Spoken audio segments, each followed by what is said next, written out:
Hi, this is Matt McIntosh from the Sci-Fi FX podcast.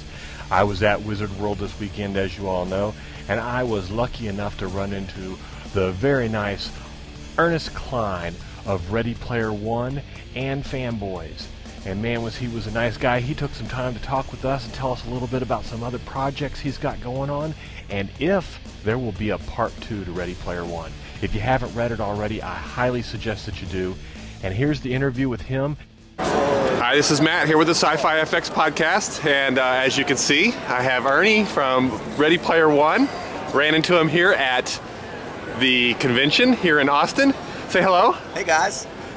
So tell me a little bit about the book. I mean, for those people who haven't read it yet, what are they looking forward to?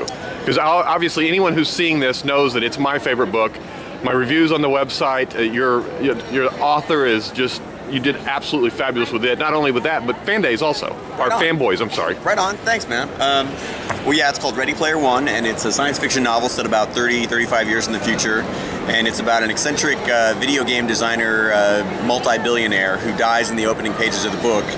And he leaves his fortune and control of his company to whoever can solve these video game puzzles and riddles that he's left behind. He's the creator of a virtual world that's kind of replaced the internet, and it's called the Oasis. And it's like World of Warcraft meets Second Life meets all of the internet kind of mashed together into a sprawling virtual world. And within this virtual world, he's hidden three Easter eggs, and the first person to kind of find and unlock these 3 puzzles will win his fortune and control of the virtual world. And all the puzzles and riddles and clues have to do with the stuff that he's obsessed with, which are kind of mirror my own obsessions, which made it easier to write the book. And so all the puzzles and riddles have to do with 1980s pop culture and classic science fiction movies and novels and classic video games, John Hughes movies, kind of everything, Ultraman, giant robots, everything that I've grown up loving is kind of all thrown together and mashed up in this story. So you have all these kids, the story's about all these kids in the future who are studying kind of ancient pop culture like monks so that they can unlock these clues and riddles. And they're battling an evil mega corporation like in an old cyberpunk novel, who is also trying to win the prize. So that's the basic premise of Ready Player One. And Warner Brothers, the day after I sold the book to Random House, Warner Brothers bought the movie rights with me attached to write the screenplay. So I wrote the first draft of a screenplay adaptation of my novel, and now Warner Brothers is looking for a director. So hopefully in a couple years it'll be a movie as well as a novel. But you should read the book first, because the book's always better than the movie.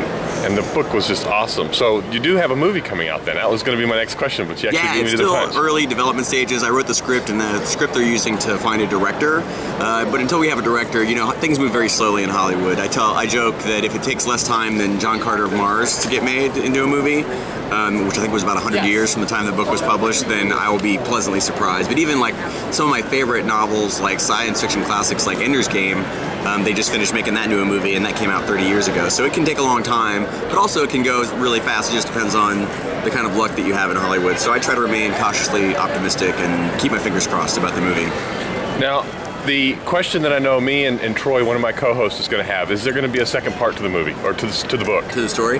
Yeah, initially I just wanted to write a standalone story with a clear ending, because I hate it when you read a big book and then you get to the end and you have to wait a couple years for another book to find out how the story ends. But as I was writing, I did spend a lot of time thinking about what would happen to the characters after that, and especially on my book tour, and a lot of people have asked me that, and I have thought a lot about it, and I kind of have outlines for what could be 2 more books in a series, make it a trilogy.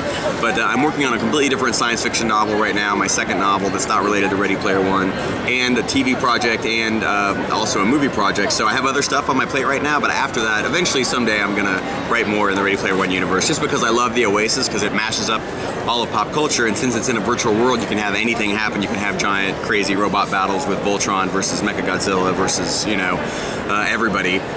So yeah, I will definitely write more in the Ready Player One universe, but I don't know when, so you have to be patient. So you were saying that came from your childhood and your fantasy. I mean, is that the inspiration for this book? Yeah, I mean, I grew up playing Atari and obsessed with classic video games, and would hang out at the arcade and play Dungeons and Dragons. Not just Dungeons and Dragons, but like every RPG you could think of: Marvel, superheroes, champions, GURPS. Space Master, Star Frontiers. Like I was lucky enough to have like a group of nerds in my little town, and we all just played everything and loved all video games and Commodore 64 games and everything nerdy we could get. Our hit comic books, all of that was informed my whole childhood. And when I started to write my first novel, they tell you to write what you know, and what I know about is loving all of that stuff. And by writing about it and working it into the story as plot points, it was a way for me to celebrate it and maintain my own interest in writing the book while I was writing it. Because writing a novel is hard, and you got to write about stuff that you love, or it's going to be painful to sit down and get in front of the computer every night and write. So it made me excited to sit down and write because I could figure out a way to work in more of my favorite stuff into the story. Well, it was awesome. So if there's somebody who wants to see you and get a book signed or something like that, where are you going to be in the future that they can get a hold of you? I know we're here in Austin at Wizard World, but obviously you've got to be somewhere else at some point. I think you can find me around town all the time at Austin Books and Comics. I would just check my website. Like right now I don't have anything lined up because I just finished up my paperback tour. So I was signing books all across the country all summer, taking my DeLorean. I drove my DeLorean on my book tour. And this is the last event that I have planned right now this year, like November, December. I'm kind of taking off to recover. But if you just check my blog, which is ErnieCline.com or ErnestCline.com, just like my name is spelled, then on my blog, I always keep a list of my upcoming appearances. All right. Well, we'll make sure that all those links get put into the video for everyone. Awesome. And I'm going to show them the DeLorean, obviously. It's a big hit with kids and of all ages. I really do appreciate your time and everything you did in the book and all your stories. They're wonderful. And we look forward to the next one. Right on. Thanks, man. Nice meeting you. Thank you.